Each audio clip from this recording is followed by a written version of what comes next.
It's a terrific week round non-musical stuff. There's no shortage of events, certainly to entertain people. Thank you very much, Vic. Thank you. And Vic's staying with me as we meet my next guest. And think about it, have you ever been unlucky enough to be stuck in an underground train? It's happened to me in London, certainly, when it can be not very nice at all. And you may well think you're in hell. Well, my next guest has put his own twist on this metaphor. His new exhibition is inspired by Dante's Divine Comedy, and each of the circles of hell is represented by a different Glasgow underground station. The solo exhibition of new work is by Frank To, and it opens today at the Leith Gallery in Edinburgh, and Frank is here. Welcome to the programme, Frank. Thank you for having me. Lovely to have you on it. I know Vic's seen the exhibition too, so we'll get his verdict in a moment.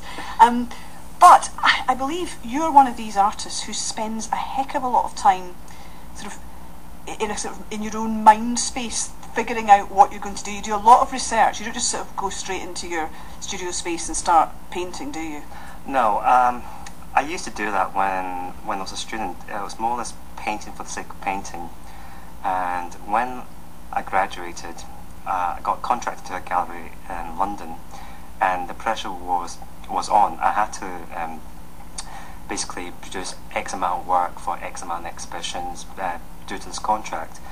I didn't feel, well, basically at that time I didn't feel creative enough or express much creativity in my own part. So when I got out of the contract, I suppose I started looking how I want to make my own exhibitions, how I want to do things in my own accordance. And I suppose the way I see exhibitions, especially this exhibition at the Leith Gallery, which opens tonight, basically I view it as much of a, or basically as a filmmaker, how a filmmaker would produce a film, going through storyboards, the research, and so on and so forth. And I suppose my biggest influences in this one is probably the film director, Christopher Nolan, quite well known for his Batman trilogies. Yeah. So, and have you dipped a toe into filmmaking yourself, or are you just taking some of the language of film to use in your work, or as an approach to your work, rather? Well, I got introduced to the whole concept of storyboards by two friends of mine who I studied with during my masters at Duncan Johnston in Dundee. And I never knew how filmmakers actually produced their films until I saw the storyboards. And this has always stuck to my mind. And well, basically, I looked into two of my best friends actually, who are filmmakers. They actually improve my taste in films actually, and they've got me into watching some kind of films like film noir or neo-noir films. Yeah. And I suppose in my current work, I'm really inspired by neo-noir films. So now, tell me about this then. So we've got Dante's Divine Comedy, and we've got the Glasgow Underground. Can you explain to our listeners what's going on here? Well, basically what I've done is that, well, I got introduced to Dante's Divine Comedy when I was 18, when I first entered art school in England. And what happened, well, 18 years old, you wouldn't expect to appreciate literature at the time because your mindset at university is completely different. I think it's more or less partying, drinking, and in my case, girls. And you're still a kid as well, really, aren't you? I mean, it's a lot to take in. Yeah, well, I suppose. I mean, it's a lot of complicated stuff. But what happened was that I got into Dante's Divine Comedy again, reading the first part, the Inferno, and it was. I think what happened was that over a year ago, when I was traveling through the Glasgow Underground, when I was reading the Inferno, I had my MP3 player on my phone. I was listening to the Da Vinci Code, and I was looking at the map of the Inferno, and I saw the map of the Underground, and I started making the two comparison. I love it. So you're just sitting there. Who would have guessed that this is how a work of art, a series of works of art, has its genesis, so to speak. So then what did you do? So we've heard about the storyboard idea, but what's sort of underpinning what you wanted to do in terms of reflecting Glasgow through this? Well, I suppose when I was growing up, I was always inspired by the Glasgow boys, such as Peter Howson, Ken Curry, Stephen Campbell.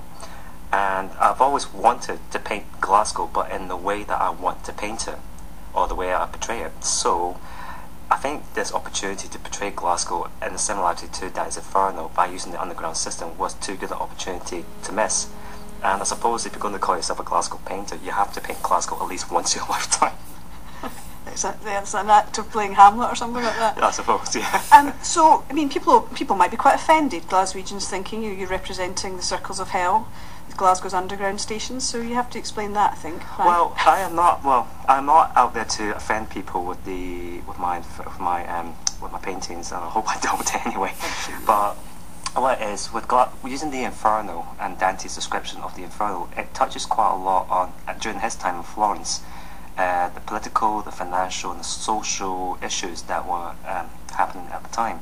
With Glasgow, if you go through every single stop in Glasgow in the underground, you will see a complete change of landscapes, cityscapes, the people, and so on and so forth.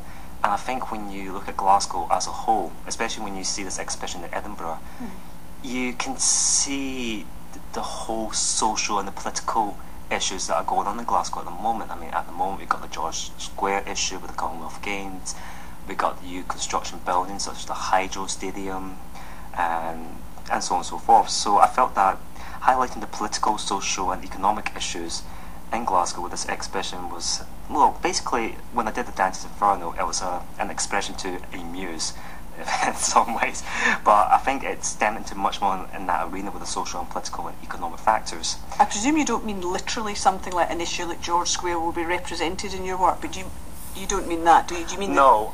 No. What I'm highlighting is the economic and the political factors that are involved. Because you look at the political and economical factors of today, especially in Glasgow. If you compare that to the Florentine era, you probably see there are some similarities, minus the bloodshed, minus the wars.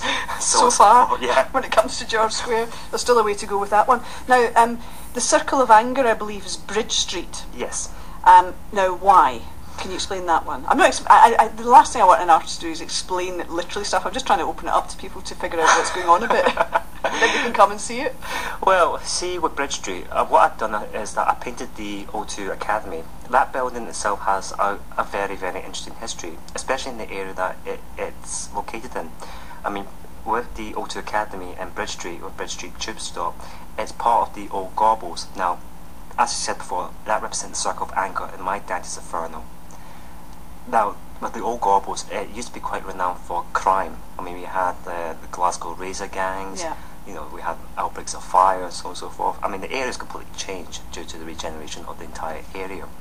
But that area alone, the Old Gaubles, if you speak to anyone in the world about Glasgow Gaubles, they're going to recognise it instantly.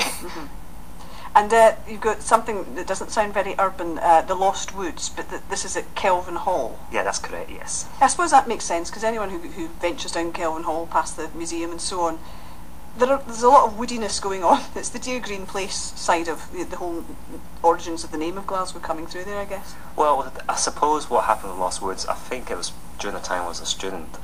What happened was I may have had a wee bit too much drink in the West End, as you do as a student, and I was trying to cut through through Kelvin Hall, that park bit. Kind of got lost, I kind of got freaked out, but that has always stuck to my memory as such. So right, so there is a personal strand there. Yeah, well, with my Dante's Inferno, there is a lot of memories. I'm using a lot of my memories of Glasgow, because you have to remember I grew up in Glasgow in the from the mid-90s, 1990s, and I suppose for that time Glasgow was going through a lot of regeneration and redevelopment at the time. But my memories of Glasgow was when I was a teenager. I wasn't the common teenager who used to hang out with friends. I used to like exploring quite a lot, and I remember exploring the kind of the east end of Glasgow, such as Saltmarket and so on and so forth. And look at the architecture, the weather. You know, Glasgow's always known as the four seasons in one day. Yeah. I'm still making a comparison with Glasgow as being the urban city to, like, I don't know, like, you know, the film The Crow, with the kind of urban grittiness of it, or like the classic Tim Burton's films of Batman or Gotham. Yeah. That's how I view Glasgow when I was a teenager.